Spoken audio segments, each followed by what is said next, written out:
Hey everybody, welcome to another edition of the Podriplegics podcast. Very special guests with us today. The great, the powerful, the inspirational JoAnna Paterson and Marc Strohmaier. But like always, you know I got to get through these housekeeping items, so let's get it going.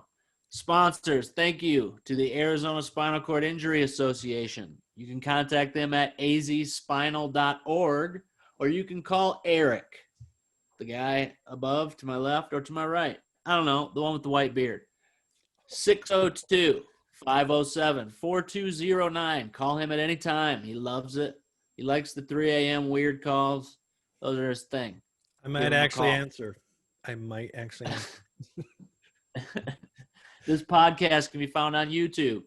azspinal.org/podcast. On Facebook. Arizona Spinal Cord Injury Friends Group, on Spotify, on iTunes. Don, Eric, Laronda, and myself have 100+ years of living with disability, but we are not medical professionals. So if you are having medical issues, please contact your doctor or call 911. We are only here to discuss our experiences throughout our life and maybe help you in some way or any way possible. If anything, maybe laugh a little. Yeah, just give you somebody to laugh at, Eric. There will be mature language and content, mostly from Eric and Don. I apologize for that to everybody. They have foul mouth. And don't sue me. Everybody else is wide open. Oh, nice. Yes. Eric. Yes. He's the one with all the money. Yes. Be inclusive. I love that. JoAnna and Marc. JoAnna. I always say JoAnna. I'm sorry. I apologize. Hey, we're in Arizona. Yeah. So JoAnna and Marc, welcome. Thank you for coming. Our pleasure. Nice. You two. Well, Marc, you are a quadriplegic, correct? C4? Yep. C4. Do you want to go into a little bit about your disability, how you got your disability, so that way everybody's on the same page? Sure. I was injured in a serious car accident back in 1988. So I just celebrated my 32-year anniversary last month, and so that was in California. Finished up high school. That was my junior year when I got injured. Finished up high school. Moved to the Bay Area for a couple years, try to figure out my life, and that's when I decided. Well, my brother ended up going to ASU. I came out and visited one time, and I fell in love with it, with Arizona, and I decided that that's where I was going to go to school. Came back home, finished up my prereqs, transferred to ASU in '95, and graduated in '97. So since then, I did some working in the marketing department for a home builder, and that was pretty awesome. I enjoyed it, awesome people. And then 9/11 happened, and I kind of it made me recalibrate a little bit. And I thought about some of the people that were in those buildings that collapsed, and the work I was doing wasn't something I'd be willing to give my life for if that happened. And that was kind of my reset, and decided to go back to school and got my degree in secondary education and became a high school football coach and teacher at Hamilton High School out in Chandler. And that was awesome. Great time. Won a lot of football games. Met some great people, great relationships. Kids now, they're having kids, so that's fun to see on Facebook or whatever, seeing them grow up and become young adults. And did that for 7 years. And then my health started deteriorating.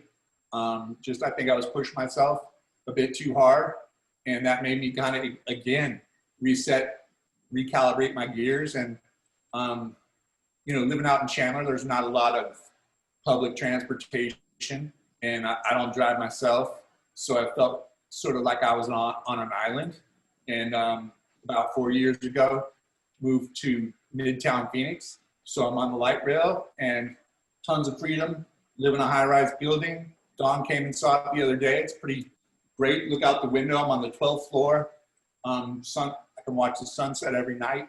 It's amazing. So that really opened up a lot of independence for me. And also I live like a mile away from St. Joe's Hospital, which is convenient for me because I can't seem to go about a year or two without being sent to a hospital for some reason.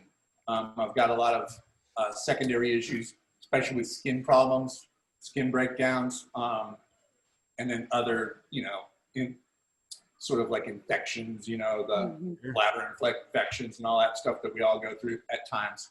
So I live in a good spot, and I'm here with JoAnna now and my dog, and it's going really smooth. Things are going pretty good right now. So a lot to unpack here. I want to start kind of at the beginning and ask you, when you got in your accident, you went back to school, what were some of the feelings you had as a newly disabled person, as far as with maybe the relationships you had with people at your school? I mean, was it positive? Was there negatives? I mean, do you have any thoughts on any of those? Oh, absolutely. Yeah. So I got injured in October. So I ended up, and back then the rehab that they gave me was like 6 months long. I know now it's like they kick you out after 2 months now. So may I interject 1 second? I'm sorry. Go ahead. Yeah. I feel like it's important for like the origin story sometimes to be starting at the injury. That's important some of the time, but I think it's really important to touch on that Marc was a all-state athlete before the injury also. So dedication to sports, mainly football. Already, how tall were you? I was like 6'2". Big and strong. And the discipline and everything they go through being an athlete, working out every day, watching your diet, things like that, can affect the injury in and of itself. But going back after an experience like that and being grown up in deep sports and activities like that, I always like to touch on. Sure. I mean, it makes a difference too. It changes. It being, and look, I was heavily athletic as well before my injury and all those kind of things. So like it does. It changes the way you can perceive things. It changes the way you can perceive life, and the way that you got a disability now that you can't be an athlete anymore, right? So like, how do you define yourself, or what are some of the things that you think of yourself, the way you carry yourself? So no, absolutely, and that is a factor, especially going back to school. So I ended up going, through, when I was in the hospital, they did some, I don't know, I had a tutor, and then I got released in like March and did homeschool to get caught up. So then I was able to graduate in my class, my senior class. And when I went back, I was totally intimidated at first. And my school, my whole community really, really embraced me. I was really lucky. And in a way, it was, I think at one time I perceived it as maybe being overly inviting back. And like, for example, the school nominated me to be the homecoming king. I'm not trying to brag about that, but I was the homecoming king, not queen. I was just going to say, did you say? But at first I actually went to the principal and I was like, look, I don't want this pity prize, and then they gathered a bunch of people and they reiterated that wasn't the case. And then I kind of let loose a little bit and started enjoying it. My school basically bent over backwards. I was in a really lucky situation. The community was tight. It was in Central California, and it was great. Now, going back to the athlete thing, it was soul crushing to watch my team gather for rallies or even go into the games and watching them and being like, I should be the one out there. And as you mentioned, Shawn, I think when you are an athlete and you are injured, not even when you're an athlete, when you're just an able-bodied person, but in particular if you're athletic and physical, what was thrown in my face initially was all the things I could not do anymore. And prior to my injury, literally, I thought people in wheelchairs just could not walk. And it was like, oh, damn, you know, they can't ride their bike, they can't run, can't swim. You know, it didn't even occur to me the other complications such as using the restroom or worrying about pressure sores or all the other 100 things we got to worry about. So, you know, I was never in a coma, but I was really drugged up for a while. And it took me a long time to realize what was going on. And even when the doctors told me, hey, you broke your neck, there was a dude on our football team that broke his neck his freshman year. So I'm like, oh, I'm going to have a nasty scar, probably not be able to play football anymore, but I'm going to be like my buddy, Donnie, and things are going to be okay. And slowly over time, being on a ventilator, at first I was on a ventilator with a trach and all that stuff, you know, you slowly start realizing, hey, this isn't a dream. I'm not waking up from this. And it was actually a catheterization process that I watched, that when she stuck the catheter in my penis and I felt nothing, when I thought I was going to be in a lot of pain, that was the moment, like, bam, oh my God, this is the real life right now. So, you know, I think there's like 5 stages of grief we go through, or 7 or something like that. Anger, denial, you know, bargaining, all those things. And I think I was kind of encapsulated while I was in high school, because I was so protected by my friends and the community, to where that I was able to get by no problem. I think I was able to put a smile on my face. I certainly didn't accept it mentally, but at least I had the ability to go to class, make friends, you know, I had a good high school year, senior year. I enjoyed it. And then it was after that I ended up moving with my dad and my stepmom up to the Bay Area, which is about 3 hours away from where I was. And I had 0 friends, like none. And I was terrified to leave the house. Couldn't look at anybody in the eye. All I saw was this crippled dude, and I had 0 confidence. It allowed me to become a good student. I ended up going to community college up there, and that's all I did was study. And I came home and read and studied, and I was terrified. I had like 0 confidence. And then coming out to Arizona, going to Arizona State, and being immersed into another great community here with people I knew at the dorms, and my brother played on the football team. I was well accepted here, and it really boosted that's when I started to finally accept what was going on, and realizing that, you know, hey, this life in a chair thing, it's not all about what you can't do. You know, because at a certain time, even with football, you're gonna end up being a spectator, whether you're 50 years old or, you know, Tom Brady's still going, at 42. So, you know, eventually, you know, you become a spectator, and I just had to do it a little earlier. So it took me honestly about 7 years to fully wrap my head around what happened to me, and how to get over it, to really accept it. And I think that was probably longer than most take, but I'm a slow learner. And yeah, I don't think there's a timeline on something like that, you know. And I think acceptance of a catastrophic change in your life is a very personal thing.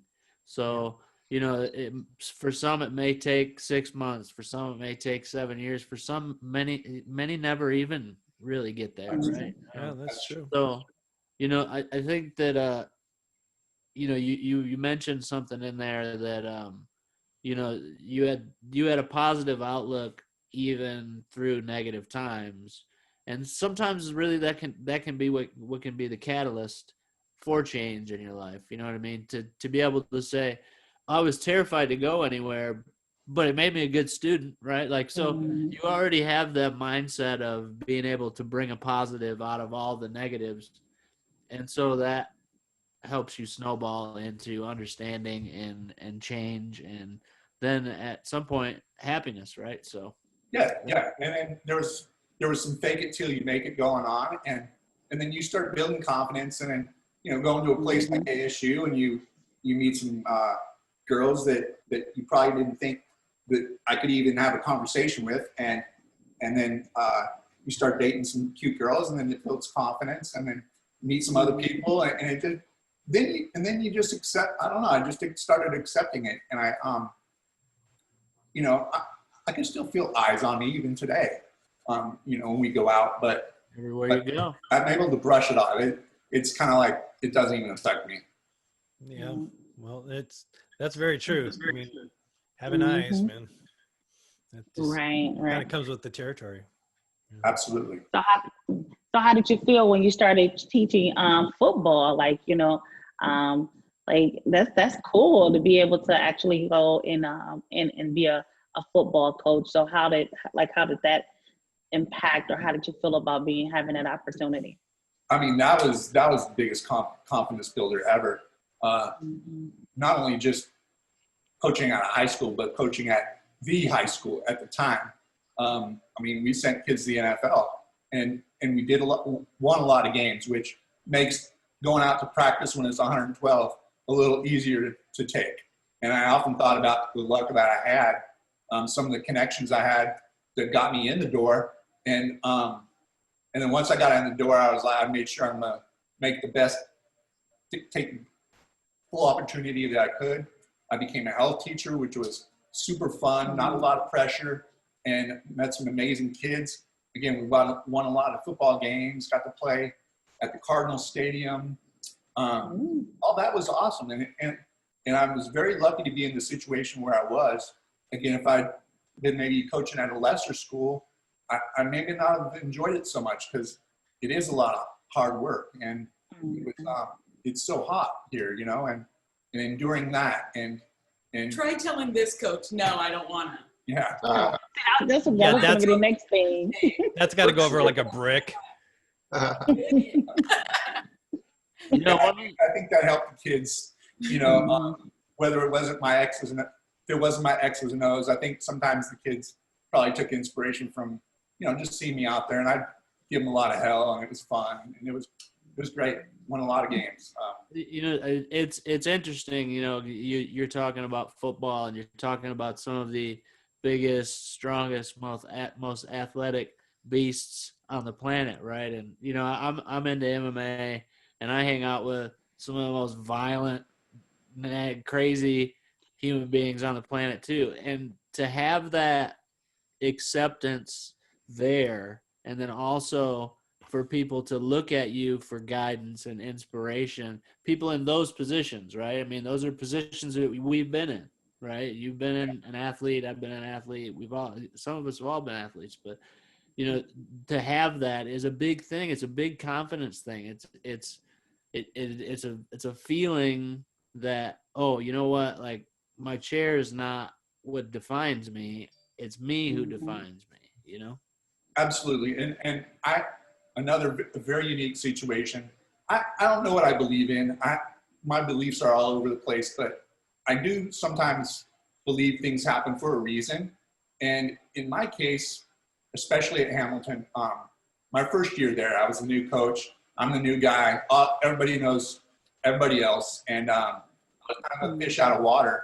And my first year there, within my first 6 months, a kid broke his neck on the field and is paralyzed. And I don't want to say his name. I think a couple of you probably know who he is. But to see that, all of a sudden I went from being the new guy who kind of was just kind of in the background. All of a sudden, everybody turned to me.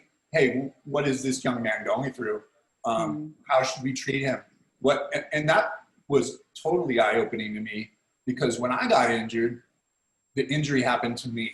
I wasn't able to see outside my little box, selfishly, I think, when I was 16. But you know, I didn't see how it affected the community as much as I did when this other young man got hurt, and I saw the school come together. I saw Chandler come together, and the way it impacted everybody. And it was like, wow, really, it was like an eye-opening experience to me. And, you know, that was heavy, very heavy. However, the young man's doing very successfully now. He is in a wheelchair, unfortunately, for the rest of his life, probably. But he's kicking ass and he's doing some great things, and I'm very proud of him. And but to be thrown in that situation, it was immediately like, oh my gosh, now I'm the expert. And that was, I mean, when that first happened, I was watching him breathe on the ground. I knew in the back of my head, I'm like, he's paralyzed. Either that or I was praying it was a really, really bad stinger. But I could tell by the way he was moving and struggling to breathe. I mean, I knew it. And it hurt. It hurt to watch him do that, to watch him go through that. But he actually inspires me, because to me, I feel like this young man accepted it almost immediately.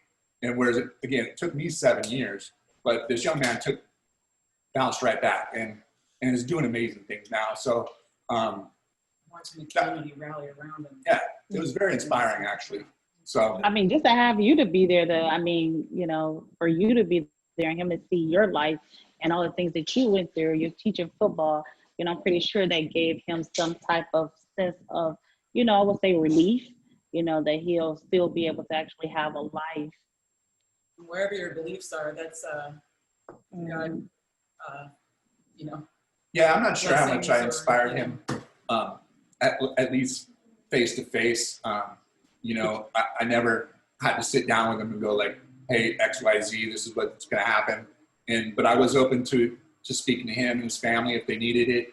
And probably in the back of his mind, he was like, hey, I did see this other guy that was in the community. He was our coach, and he was enjoying life and doing some of those things. So yeah, I secondhand, I think I probably helped him out, hopefully. Well, and that's called normalizing it. I mean, that's what I think was going on. I mean, that's what strikes me, because and some people do adjust very quickly, but I think you also help to normalize the situation to where he's like, oh, exactly like you said, life goes on, life can go on, I can be successful and do what I want to do. A lot of people, when they first get injured, they're like, oh, my dreams are gone, I can't ever do what I wanted to do. And that's how I was. That's how I felt. Yeah. And here you are, you're making it work. You figured out a way to make it work for yourself, to create meaning and purpose in your life. So, I mean, kudos to you, man. Well, I think I also, in that particular situation, I also helped the other coaches and administration, everybody that was just like, oh my God, now we have 2 wheelchairs on campus. Well, we had more than that, but that was just very, to have it happen right in front of us like that, really brought the kids together, in fact. And yeah, the school, I think, and some of the coaches maybe, took a little relief off their shoulders too, knowing that this young man could still live a positive life. Don, you were going to say something? Yeah, well, I mean, I met Marc, I think, many years ago, probably at an ASU football game. I just saw this guy, and by that time, I remember you were very, you were confident, you were very outgoing, you had a lot of friends around you, a lot of girls around you all the time. And so I think you were past that stage of anger and denial. You were having fun for sure. I didn't know a lot about your backstory, so hearing all these different chapters of your life is really interesting. I think what really impresses me, Marc, is your ability to change, to morph. It sounds like, you've gone through some significant changes in your life, all these different chapters. I mean, now you're starting out in a whole nother chapter, moving to that high rise, meeting JoAnna, and working on some other projects. Can you tell us what you're working on now and maybe introduce us? Yeah, absolutely. Well, JoAnna and I go back quite a bit. She was actually, when I was living out in Chandler, was one of my caregivers at the time. She helped me get moved in over here.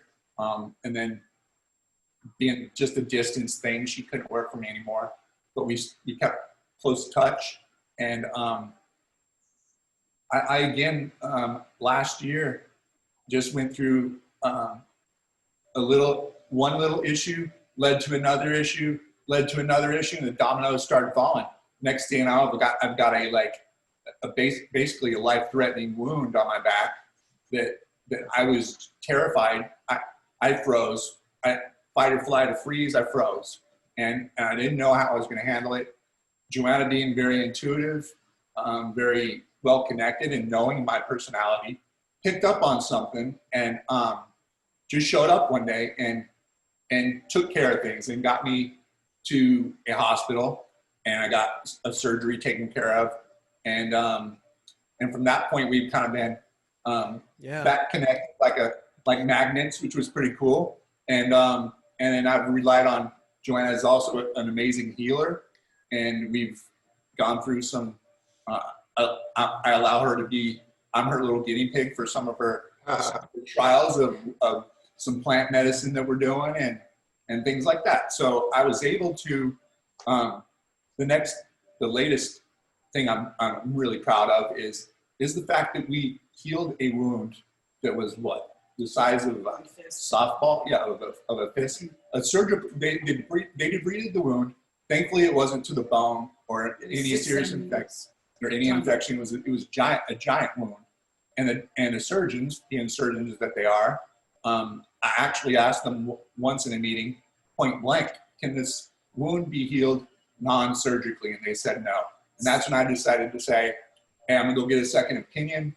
I didn't want to go through. I've been bit a few times by the pressure sore monster, and I've spent 8 weeks in a bed, and that is it drives you crazy, literally.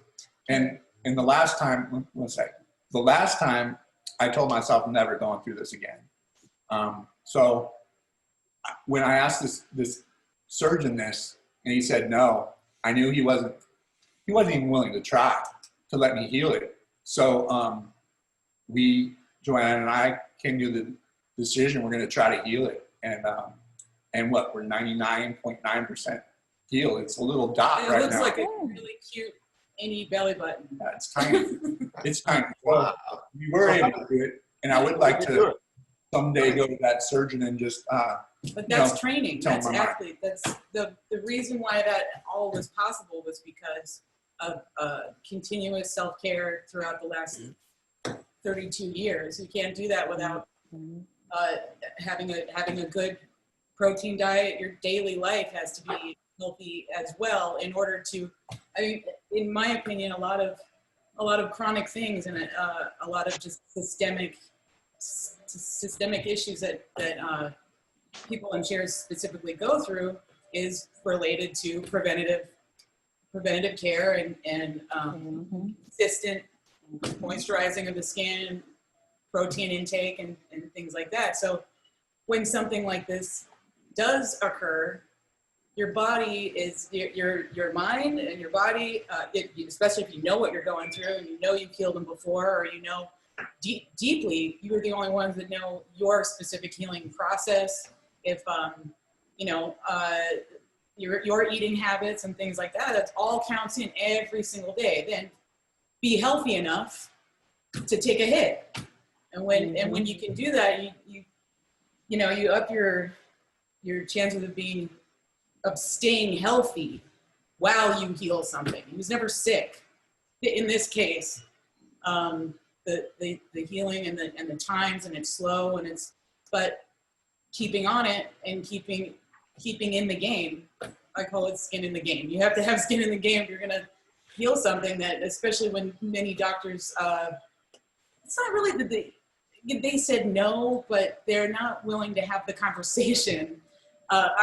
They see something like 30 years in the chair, you're a little checked out. Their experience probably says a lot different when you're in the 15-minute appointment with somebody and you have some extra questions. He knew he could do it. We lucked out with a home nurse, veteran woman who, advanced wound care that has been absolutely a driving force every week. And it wasn't just using holistic tools and potions and things. It's a holistic approach.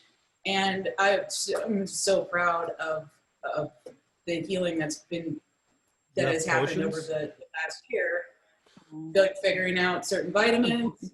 Don't get him started on potions, please. But you know what? I look at me. I truly agree with you because look at me. Like you said, we're not medical, we're not doctors. So whoever listens to this, please don't do what I do. But this is just like works for me. I've been in a wheelchair ever since I'm 44. Now my injury happened when I was 11. I never used a cushion. I never had a pressure sore. And when I go to the doctors and everything, and they ask me, I always take Epsom salt baths, and I use shea butter on my butt. Right. So it's like, and I constantly tell them it's like for years from starting as a child, right. Coming up to like that pre of what you call it.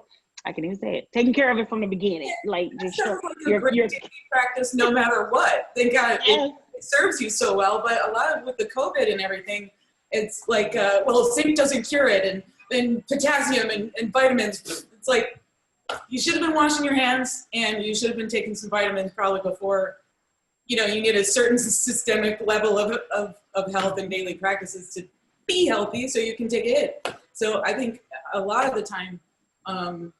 Just those rituals, those habits, it really protects you. I started out, I met Marc. I was fresh out of CNA school, like fresh. I was a competing gymnast growing up. I toured with Cirque du Soleil for a bunch of years, and where I ended up, I always knew I was sort of going to end up in PT or healthcare or something of the something. So that's the transition, Cirque du Soleil to healthcare. I get it now. Okay. Yeah. All right. He's 6'4". Yeah. No, I get it. So you gotta have a certain, right.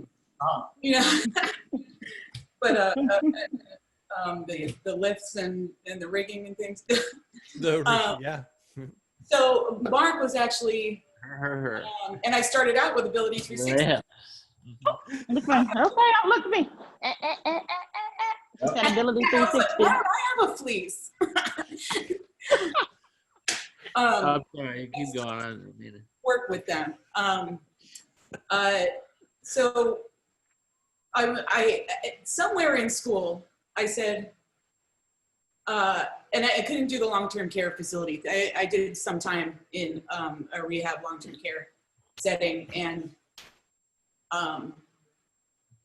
it wasn't for me. I'm for home care. I'm for you get to know where your strengths are and things. And one was the thing was nobody was really getting what they needed, much less sort of wanted, even on the circulation, just massaging and turning and things like that. That's what a CNA is technically trained to manage. And there was no time. So watching something so small turn into something so large in such a short amount of time, I couldn't hack it.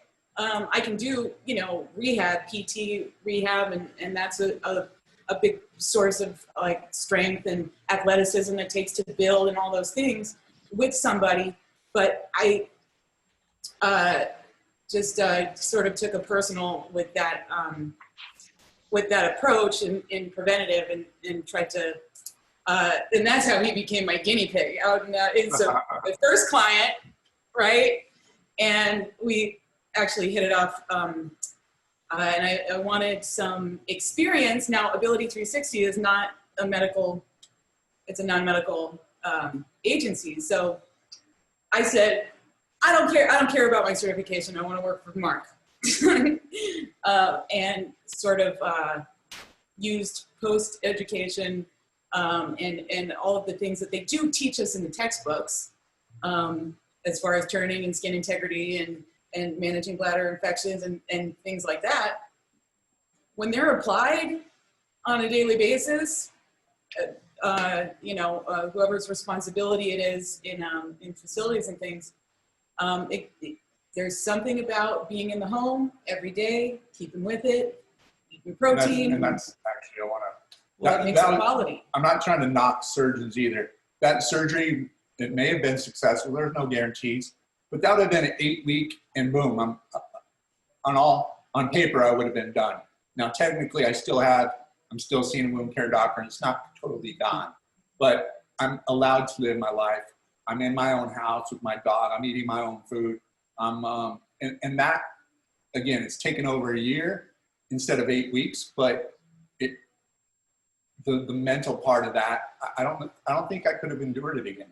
Yeah, the quality of life. You know, mental health is just as important to exercise as physical health. You know? You're in a bed for 6 when you're in a healing process. surgery, you got to train for 6 or 8 weeks to get back in the lift in the chair.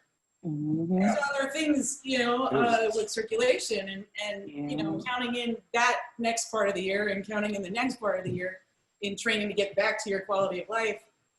Mm-hmm. You know, it's a personal. So Yeah, I was like, we often get caught talking about CBDs and THC and all those type of things out here. And I don't think any of us are knowledgeable enough, except for when you talk about THC. So, man, just for you I've done guys. quite a bit of that.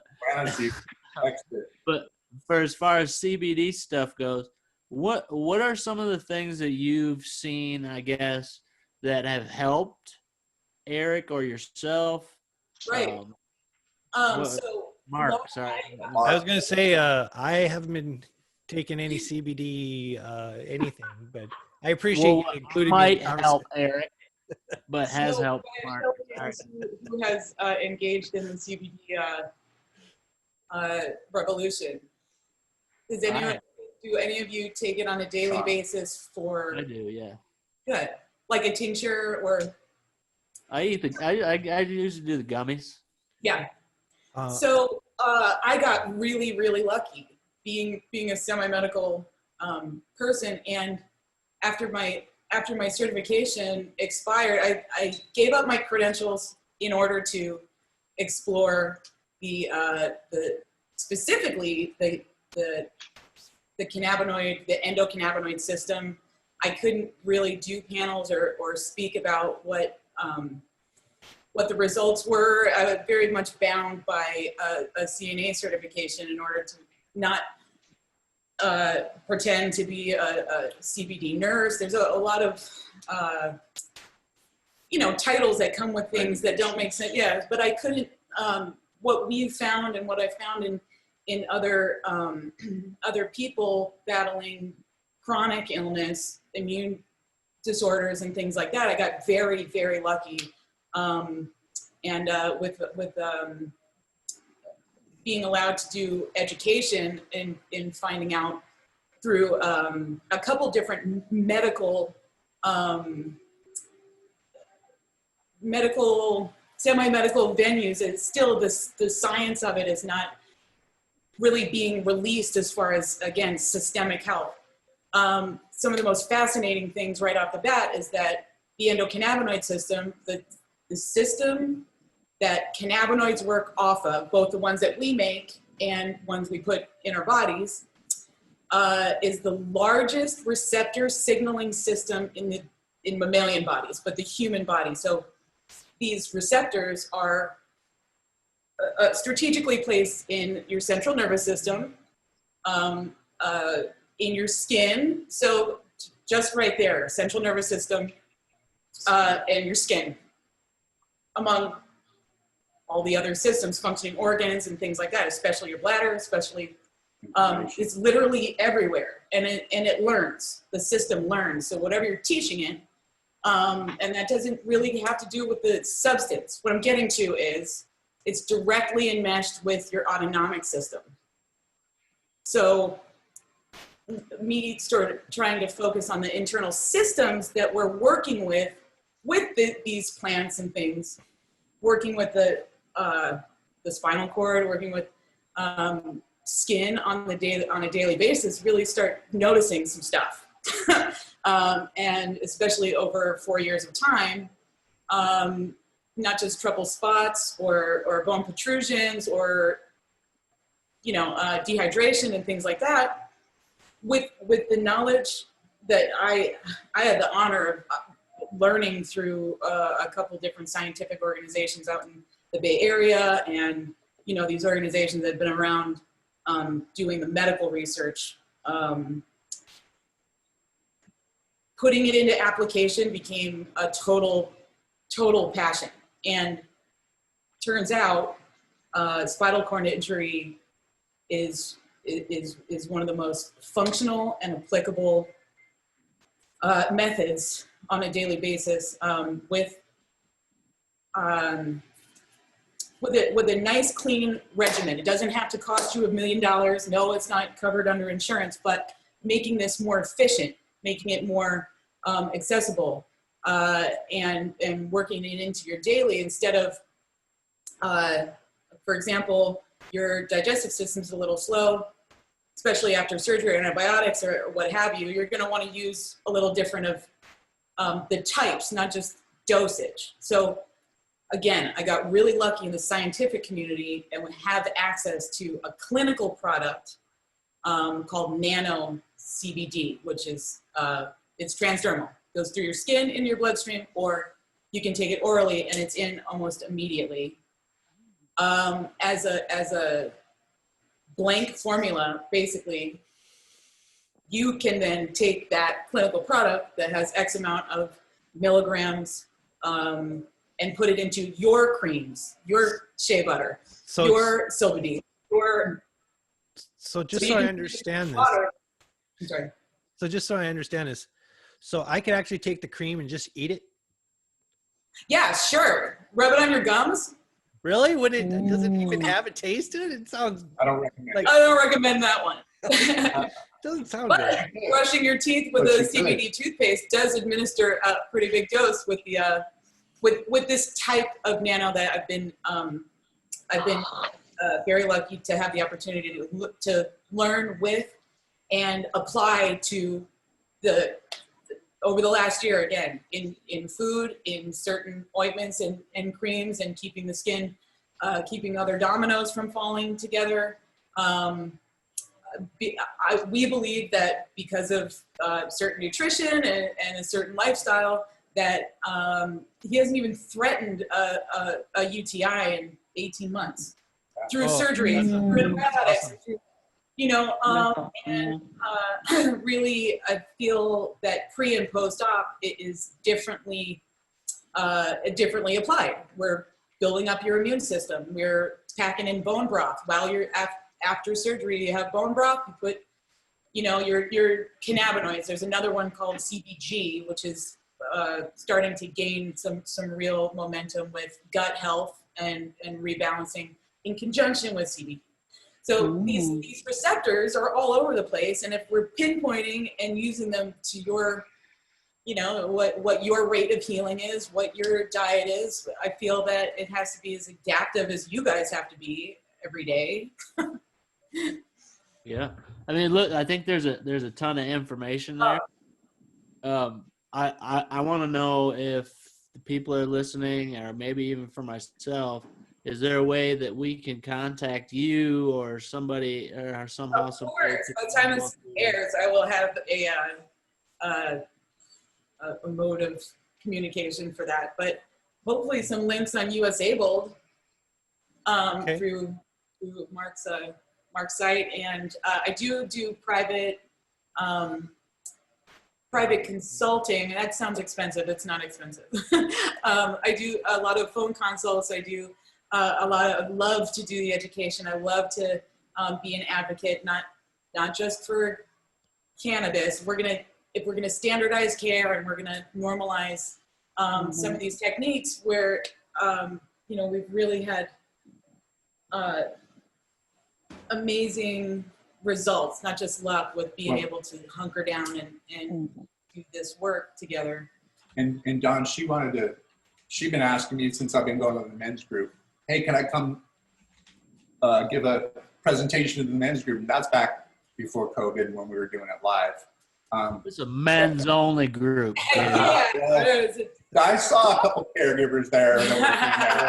So, we don't count. Once once we can meet in person again, we should all definitely, have you do a workshop or a conference or something like that. Where you want to get you guys some health in a hand baskets, as I like to call them. My little company is called Healer Dealers LLC, and we try to help you stack your deck. Well, you know what? Put those aces in your pocket. Provide us the links then after we get done. I'll make sure to get them in the video. Make sure to subscribe, ring the bell, do all that nifty stuff with our YouTube video, and comment. And if you want additional help or would like to seek these people out, we're going to have it available. And I would I know I got scientific, but of course CBD is an anti-inflammatory. It's an antiemetic. It's an antioxidant. It does so many things, but it's not, I have to be very clear that it's not a magic bullet. And it won't get you high. And it won't get you high, but it will help you get healthy. And there is new research, and I would like to send you a link to the endocannabinoid system. When it's toned and healthy and running on all cylinders, as your central nervous system has to be, your liver has to be online, anything else like that. It's the 12th system of the human body, and it deserves some attention. And working with it and teaching it can really, and CBD is just one of the ways that you can participate in that. A lot of the time, the quickest, but what we found is the sustainability of one single, cannabinoid. There's always somewhere to go. It's an adaptogen. So if you're, for example, accepting an organ, it can help lower your immune system in order to accept it. And then when you're good enough, it can help you raise your immune system in order to get your ass out of the hospital. So, sort of seeing it from a different angle instead of this is going to cure your pain, or this is going to, that's really where our sort of specialty is long regulated balance. Please balance. Hey, I know I don't want to forget to talk about US Abled. That's something that you started up. It's a website, correct? Yes. You want to give us the skinny on that, or what? I'll give you a quick rundown on that. You see my shirt. This is my logo that is part of it. This is Humphrey. He's my alter ego. And is that an AK-47 in his hand? It is, actually. But it's not real. It's not a real gun, guys. All right. Just like we're not. I feel threatened. No, yeah. Well, it's hardcore, man. Actually, so yeah, US Able, my little tagline is own your ability, not disability. Wisdom, tips, and tools to help you battle through the bullshit and dominate your day. So it's a way of me, especially when COVID hit and we all got kind of stuck in our houses. I was like, I really love coaching and teaching and connecting with people. And there's still that little bit of side of me still alive that wants to coach and teach. And so this allows me to do it just in an online way. And after 32 years in the chair, I think I have a couple ideas that it's really written for my younger self. That's who my target audience is the kid that was 16 that thought people in wheelchairs only couldn't walk. And so, hey, there's a whole nother world, and it's not all bad, but it's also not all good. It's not all happy and rosy times, as you heard me. I've been through some shit lately. So, but overall, 32 years have been pretty good. And it's a lot. This US Abled, if you wrote it out, it also spells usable. So it's usabled.com, and hopefully it'll connect with some people. Well, cool. I know. I'm excited to check it out. I'll be over there. I'll jump in. And if you ever need anything for people to talk on it, I'm sure we'd be more than happy to help you out with all that stuff. All right, roundtable, last call on questions for them too. Laronda. Oh, I'm good. I thank you for actually sharing your story. Don. Cocoa butter, CBD. Well, I was just curious. You said you used Marc as your guinea pig. Have you guys ever had any failures? Like, have you grown any horns or turned purple or spotted? Yes. Not yet. Not him. I did. Okay. Not yet. I'm good. I'm safe, and I think she takes it easy on me. So. Well, I'm excited to hear about the next chapter, and sounds like you're doing great. And I mean, just congratulations on all your success, and thanks again for sharing your story, for being so open. Eric. Well, I'm not trying to open up a can of worms here, but I gotta ask. But here it goes. Oh, here we go. What do you suggest, both of you, what do you suggest for relationships? Because that's a big issue in our community. You know, having relationships, dating, and you know, discovering all that, and what would you give for advice? Well, that's a good question, and I did listen to one of your podcasts that you guys talked about that, and I think it was Shawn. Only one? Well, I've listened to a couple, but the one I just stood out to me to answer this question. I think, Shawn, you had a comment that you don't let your caregivers, or you don't date your caregivers, and you don't let your girls that you date take care of you. You know, and I think that's admirable, but not always practical. Don, I think you have a girlfriend that's a nurse, correct? Yeah, that is correct. And so it's work, man. It's not easy. There's battles, there's stubbornness involved on definitely my part. I can speak for myself. Me too. And but it's also a mirror, and it allows me, I feel like some of the things that maybe annoy me about other people is actually the things that annoy me about myself. And so, you know, a lot of times it's just it gives me some self-reflection. I've been in relationships that I've learned from all of them, even if they were in it in a crash and burn. You know, you learn from those as well. Or you know, the people you meet online, as we were speaking earlier about, that's a whole nightmare in itself. You learn things there. So I mean, I go back to the athlete thing, being a good coach, training your caregivers, not just in a do what I say kind of way, but he's a teacher. You've got what 200 caregivers, over 100, thousands of interviews for sure, and learning to manage that and create your space and create your environment and create the relationship right off the bat is hard. I mean, who made the first move then? Who made the first move? that's a good question. I think it just grew like a flower. Oh. Out in Shawn, yeah. No stocking, none of that going on. It just was something that grew. Actually, JoAnna was married when she was originally my caregiver a couple of years ago. So that wasn't even in the. Well, this last year has been with his dominoes. You know, when COVID came along, it was like 8 months after sort of the surgery, and it was time for my life to completely turn as well. 9/11 was a big shift change for me. It seems like our big changes sort of happen at the same time. They match. And a couple times. So destiny kind of slammed you two together, is what it sounds like. You know, to this point, yes. Now, who knows? She could poison me tomorrow. I have no idea. Wow, yeah. So good. She gets right. Yeah. You're on the record now. Yeah, right. I am recording this. Guys, if they die tomorrow, right here. So about the comment that I made on there, Mark, you know, that again, I think you're right. It's a personal choice for me. It's not something that I tell everybody to do. I just was explaining a personal choice for myself in the fact that I've had good caregivers that I've been in relationships with while they were caregiving, and it turned into really bad. And then now you're not only losing a person that you're with, you're also losing a caregiver. And so now you have to replace two different things. For me, it was a really muddy thing.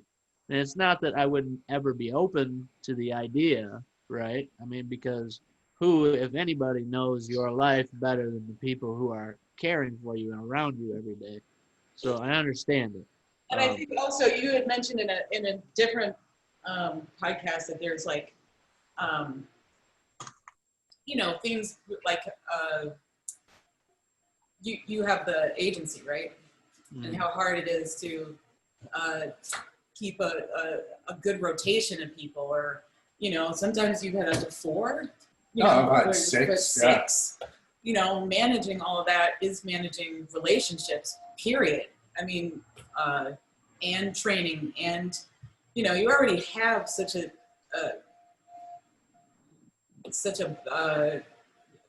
necessary bond. I mean, at first, it's not like taking care of a 95-year-old lady that needs her dog walked, and for a caregiver agency, you can. I personally believe that there should maybe in the future be a little bit more of a focused group of caregivers qualified for people with a certain level of injury, but it's your archetype and their archetype, and they do have to mesh. Sometimes you can see the best doctor in the world. It's just not your doctor. It's just not your cup of tea. So there has to be, I think, a certain level of qualifying vibes. And you generally know that on the first or second part of the interview. I agree with that. I mean, I do. I think I know as soon as I start talking to them whether or not it's gonna be an option for me. But I know we are running short on time, and I always have to. I'm gonna ask everybody this question, so you can be as short or as long as you want. Bowel and bladder program. How's that work for you? And I've done it. I've done it all. I've had. I started out with intermittent catheting when I was first injured. I've gone to condom catheter, and then I was doing an indwelling catheter. Now I have a suprapubic. So I pretty much ran the gamut on the urinary part as well as the bowel part. So started off digital stim. I've done suppositories. I've done enemas. It's taken me up to 2 hours at a time. And then just recently in September, I got an ostomy put in my stomach. They actually put an ostomy in a year ago when they were preparing me for the surgery, and because I was going to be on my back for 8 weeks, and that ostomy didn't work. It never took. And so I had to have it redone just recently. So now I'm learning the ostomy system. And so I've done, again, all that. I ran the whole gamut with that. And that's kind of another thing why I was with US Abled. I feel I can speak on authority on pretty much all those subjects because I've been through them all. I mean, again, there was a time when my bowel care was 2 hours long. Sure. Now it's in the bag, and I'm learning that, and it's kind of awkward, but I got a good teammate here, and we're learning, and diet and probiotics and all that. That's another thing, that at post-surgical, there's not many doctors that can legitimately tell you how much protein, what kind of fiber, what your program. You're really customizing your program, but they just don't have much for you personally. It's figuring it out, getting in there, trial and error. A whole new system with caregivers, diet. Sorry to cut you off, but with actually, guys, and I don't want this to come across wrong, but with the COVID and the shutdown and the slowdown, at least, I really use this time to, I've actually benefited from it, and I'm learning my body without being my own self, being out, want to go out with friends and drink beer and then have a bag problem out in public or stuff like that. So I'm really using this time to learn my system, and hopefully it lifts up pretty soon. We start getting out and doing some fun things again, and then by then I should know at least my routine a little bit better. Right on time. Perfect, man. Well, hey, we appreciate you. If there's anything else as far as follow-up stuff that you ever want to come on here and talk about, let us know. We'll get you in here to be able to talk about it, especially once US Abled gets going. Yes, You start getting some stuff on there, maybe some questions that people want answered and stuff of the sort. Come back, talk to us, let us know. We'll be happy to have that roundtable discussion. Well, I really appreciate you guys having us on. I feel like this is something I've been dragging my feet on, and time was ready. I'm ready for it. That's awesome. Well, everybody, Yep. Thank you. been fun. Okay. I want a shirt. I want one of those shirts. All right, buddy. I'll get you the link. Yeah, we all want one. We all need the link. Mhm. All right, buddy. Yeah. All right, guys. Thanks. JoAnna Paterson and Marc Strohmaier. We appreciate your time. If anybody wants to contact them, Eric will put the links below this. Hit subscribe. Hit alerts. We love you. Podriplegics. I'm out.